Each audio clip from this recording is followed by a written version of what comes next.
Arsenault, actor, narrator, and performance coach. It's my intention each week to share with you something inspirational and practical that you can use on your own performance journey. This week, we continue the interview with Carolina Ravassa. It's part 2 of a 4-part series, so if you missed the first one, go back and check it out. You can find the link to that here. Today, we talk about Carolina's web series, HISPANGLOSAXON. If you've ever thought about creating your own web series, I hope you find the following helpful. This first question, actually, I'm just interested to know, you've worked on major television shows. You voiced Sombra. You write, produce, direct, and perform in your own web series, HISPANGLOSAXON, and you work on multiple indie films each year. How do you harmonize your voiceover projects, your indie film projects, and your own content creation? It's a balance, of course. I mean, I think that when money jobs are coming, you do them, obviously, and you have to juggle auditions around all of that. TV gigs, you get them and you shoot one day and you're done, unless you're a recurring or a series regular. So even though I've done bigger stuff, it's not always like that's taking up all of my time, I think the last 2 years have been the best of my career, but also it's been a balance of I worked on a bunch of indie things, and then I was feeling really desperate to tell my stories, and that's when June came around, and then all of a sudden it was dead. So it was perfect timing for me to really focus on getting a few episodes done, and then even when I launched, I continued shooting other ones, and then I was done with that season, and I felt like, wow, that was a lot of work. I need to take a break. And then all of a sudden, film jobs came, and I was really busy at the beginning of 2016, which was great. And then again, May comes around and it's a little slow, and I'm like, it's time to do my second season, So that worked out. It doesn't always. I feel like sometimes, we have to choose one job over another, and that's really painful because we never get jobs, and then when we do, we get 2. I feel like it's just having a really organized agenda and knowing, okay, I'm going to be free this weekend. I'll shoot this weekend. And because auditions are, 9 to 5 on Monday through Friday. So I really do try and do extracurricular things like my heart projects. I try to do days that they won't conflict with real shoot dates or possible job booking days. That's great. I love your web series, and I want to introduce that to the world. I mean, as I want to just keep introducing more and more people to it. Can you just tell me a little bit about how it came to be? I have my ideas. It's based on your experience, but what led you to that, and what made you really go for it and decide that you could start creating your own work? Well, so I started hitting auditions, and I was always getting told that if I was going in for a Spanish audition, that I didn't look Spanish enough because I'm naturally blonde. I dyed this again. And so I was getting told that. And then if I go in for kind of like an American role, they'd be like, oh, you're too ethnic, or you have a bit of an accent and I don't know where it's from. And I was hearing this over and over again. And then, or they'd tell my manager, she was great. We went with somebody who looked more Latina. And so hearing this feedback was breaking my heart. I remember crying on the corner of 23rd and 6th, I don't know who I am. One of those breakdown moments of I hate my life. I don't know, this stupid career.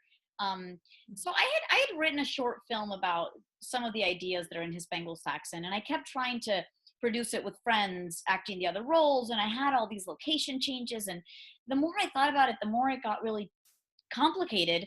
And then a friend was like, start doing some YouTube stuff, YouTube's the future. And I was like, no, I'm not a YouTuber, I'm not an influencer. I hate stupid makeup tutorials, even if I watch them to do my smoky eye or whatever.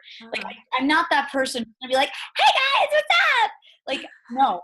And then he's like, no, make it your own. You don't, he convinced me on this YouTube thing. And he was like, and if it sucks, then 5 people will see it and you just take it down. It was really just just jump in and do it and stop worrying about the outcome.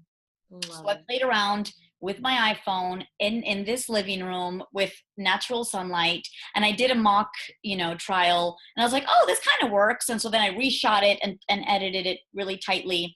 And then I have a good friend, Elise Arsenault, who's really good at helping me tighten up ideas of how to really make an episode work, and cut out all the fat. So I did go to him for help with like 6 episodes, like how do I make these really, really amazing, because they were a little bit longer and I could cut some fat. So it just came to a point where I needed to do my own work, and I was scared shitless of launching. I was really worried that people weren't going to like it, and I was worried it was going to be a flop.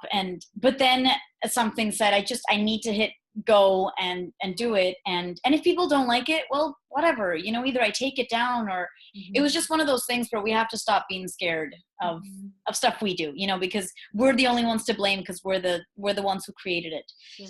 So, and it's had a good reception. Oh, I also decided to play all the characters myself. Oh my gosh. I was tired of asking my friends for help, and then if they got an audition, of course that's priority, so they'd have to go do that. So I'm like, I can only count on myself, and if at midnight I have time to do it, I'll do it, and if it's 8 a.m. I'll do it, on my schedule, whenever I can, with my iPhone, because I don't want the DP saying, oh, I got a better gig and I need to go shoot something else. So I was like, I only want to depend on myself for this. And that's really why I became a one-woman show, but not because I didn't want the help. It's more like I didn't want to keep having to postpone stuff because I couldn't get help from my friends who have good intentions. We just all have jobs we have to do. Right. But the biggest thing is letting go of the fear, of putting something out there. Yeah. And I feel like it would be such a different show if you had other actors in it. A part of what makes it so fun is seeing you take on all these characters. You might not be considered a character actor outside of your own web series, but we get to see you play this insane range of roles, which is just so fun. I never considered myself a sketch actress or a comedy actress. For me, it was just like, oh, I like accents. So I had some wigs and I played around with them. And then I was like, oh, interesting, and then I'd put makeup on and I'd look really different. So I was like, I could just do this. And if they're, they're little sketch videos, it's not, I don't know. I just thought like, why not, And then all of a sudden, that's another beautiful part of it is I didn't know I liked sketch comedy. And I've done, I think, 18 characters in the series, and I love wigs and makeup and accents, and all of a sudden I discovered this whole other side of me that I didn't know existed, and nobody else could have helped me discover that. Yeah, you never would have, if you didn't have the problem of like the scheduling problem, you wouldn't have discovered it. Right. I would have had other people act out the casting director or the guy on the street hitting on me, and all of a sudden I'm like, oh my god, I love playing dudes, which is so. Oh my gosh, you're great at it. Oh, especially like the one that in the second season that's like picking you up. Yeah, with the gold teeth. Oh, so good. Oh, so good. And I also love your manager. Is that one of my favorites? Did she come from your manager at all, or is that all fictitious? Everything that my character manager says, that's how my manager talks to me. Sweetie, we got an audition, honey, like moving on. These guys are boo-boos. Like she says that kind of stuff to me. I based it off a little bit off of Joey's manager and friends, Estelle. And also just this idea of like a crazy lady, who's Jewish, because there's so many Jewish managers. Of course. Just a little crazy. My manager is awesome and so sweet. And everything she says is what my manager says. But, this is kind of a zanier version of a lot of, characters. Right. It's awesome. I love it. So tell us more about anything else that you wanted to share about HISPANGLOSAXON and how it came to be, and have you gotten any feedback from the industry? Yeah, most of it has been positive. People really enjoy the characters, and they say, wow, I don't see you in this other character. You kind of transform. And so that's been cool to be able to share it with kind of the comedy casting directors or whatever. I've gotten jobs from it. I got hired to play Donald Trump's hairdresser in these sketch videos. And literally they just said, we saw your characters and we think you're the one to do this. So I didn't really audition. I just kind of showed them a character I would develop. So for me, it's just been like, wow, creating your work really does get you other work. So, that's kind of been the rewarding thing, Love it. Yeah, that's awesome. So I'm hearing like, if you're brave enough to like take that step, there's endless possibilities because you've shared it, and the industry is going to see you differently. Yes, and I also believe that when we do our own work, only we can tell our story. Like you, Elise, even if you did all the stories of Hispanglo-Saxon, just like I did with your version of the characters, it would be your unique thing. So if you're putting stuff out there, it is your stuff, and that's how people are really going to get to know your true talents, you know, rather than this 2-line audition at Law and Order that they're not going to see my range, you know. So I do think that that's how you shine, because it's you, you know. That's super inspiring.